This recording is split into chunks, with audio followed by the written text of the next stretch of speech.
Hi guys! Ayan, welcome back ulit sa ating channel. I'm back for another video. Yung isang video na ginawa natin dun sa lamesa kanina. Lipat naman tayo dito ngayon sa sala. Mas malambot dito. Ayan. Ayan, welcome back sa aking channel. I'm Lucy Street. And for today's video, i-share ko naman sa inyo yung pagpunta namin sa Lake Louise. Kung yung Abraham Lake is filled. Ayan, tingnan natin itong Lake Louise kung magiging successful yung pagpunta namin. Bali yung video na susunod ay bali on yan, February 24, Saturday.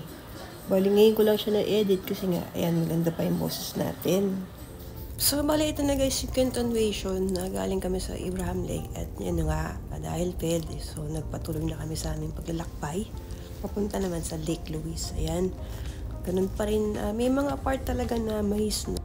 Yun kasi nga, mahirap mag-drive pag may pumapatak na snow. Hindi mo nakikita, hindi mo masyadong nakikita yung daan. Lalo na kung may makakasalubong ka. Ang laki pa naman ng mga truck na nakakasalubong namin dito. So from Abraham Lake, medyo malayo-layo pa yung Lake Louise. Maybe, sabi sa Google is 1 hour and 25 minutes. So, ganun siya kalayo. Tapos, medyo maano pa yung medyo mas windy at snow pa yung daan. So, pero, sulit naman yung nakikita naming views. No? Grabe. Ay, naaliw kami ng mga nadadaanan namin. Kahit na ganitong may snow, maganda pa rin siya. Dito nga talagang nabuhayin kami ng pag-asa kasi sumikat na rito si Haring Araw. Ayan, di ba? Shout out to you, Lord! Thank you!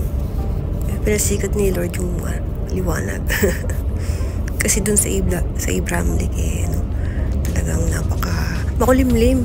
So dito, parang it's a miracle na meron kami pag-asa na makapunta sa Lake Louise ng maganda ang weather, di ba? Look at the view! Grabe. Ang Alberta pala ay merong 1,000 Rocky Mountain. Rocky talaga siya. As in, mabato. Tapos meron silang 21 lake. Imagine. Sobrang dami mapupuntahan dito na magagandang lugar. At finally, nandito na kami sa Lake Louise, guys. At we're about to find our parking space. Dito sinasabi ni Kuya Pogi na na may bayad yung parking. At ang bayad niya ay 22 for car. At yun, meron naman silang parang portable receipt. Ayan, ilalagay mo siya sa didikit mo siya sa harapan ng salamin ng car mo. At ayan, nagsimula na kami maglakad papunta dun sa Lake Louise. Pero naghanap muna kami ng washroom para wala nang abala. And ayan, nakikita namin marami ng tao dun sa okay. They were speaking Spanish.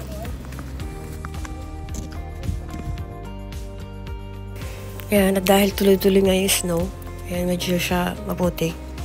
Kaya yun, dahan, wag siya nga, bawal modulas, nagkakahiya. So, ang daming people dito, guys. Iba't ibang race, iba't ibang language yung naririnig ko. Feeling ko nasa United Nations ako. Char.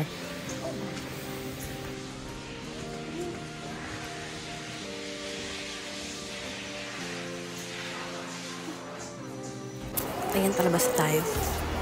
Continue na tayo nun sa pasok sa Lake Louise. Yay! Ayan, konting warning about avalanche. So, sa wikang French is avalanche. Diba? At yan, nagsimula na nga kami maglakad. At ito nga pala yung mga kasama ko, guys. Ayan, si Diana, si nanay ko. Ayan, si Donald, balot na balot siya. At syempre yung ate ko maganda, mas maganda sa akin. At syempre ako ang inyong lingkod, yan, malat-malat pa yan, pero kiri lang. At si kuya nandun sa unahan, Kuya Edward, ayan, Siguro mga 15 to 20 minutes din yung lakad pupunta rin sa Lake Louise. Pero hanggang ngayon, hindi pa namin nakita eh. Pero nag-enjoy na kami maglakad dito kasi hindi na siya ganun kalamig kasi hindi na ganun kalakas yung snow niya.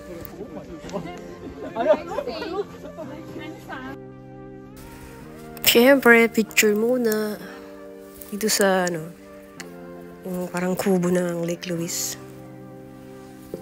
Nakakatawa yung nanay ko kasi hindi siya nalalamig talaga. Nag-enjoy talaga siya dito sa snow. Here you go guys. Ayan, nakikita na natin yung entrance ng Lake Louise. Yung trademark niya, nakikita niyo ba yan? By the way, ito nga pala yung Lake Louise kapag summer. Ayan, nakikita niyo ba guys? Ganito siya kapag summer. So talagang tubig siya. At ito naman, ayan, medyo nagkakaroon na siya ng snow, diba? Ayan, ganyan siya kaganda kapag summer. Pero ngayon dahil winter, is snow naman tayo.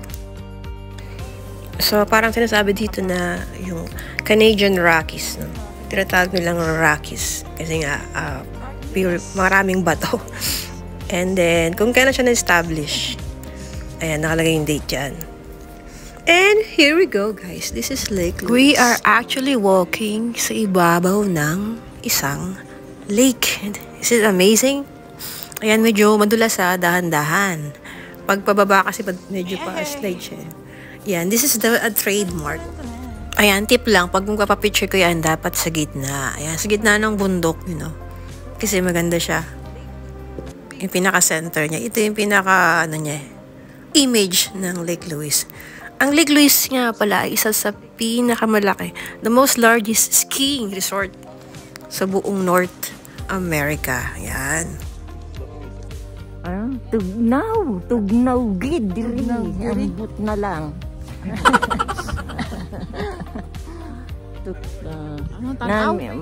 Kanami ang mga talan-awon. Diri daw sa langit ka. Daw sa langit. Daw sa langit ang itsura niya. Tuwang-tuwang nanay ko. Oh, ayan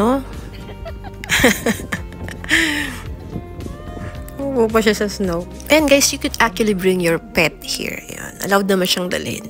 Enjoy yung mga pet nila.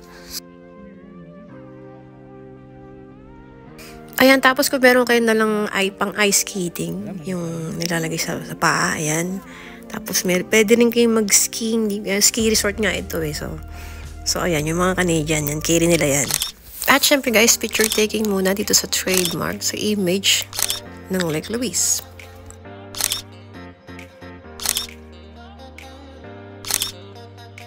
So ito guys, yan, pabalik na kami sa sasakyan. Ayan, so far, ayan, successful namin pagpunta namin sa Lake Louise kumpara naman sa Abraham Lake.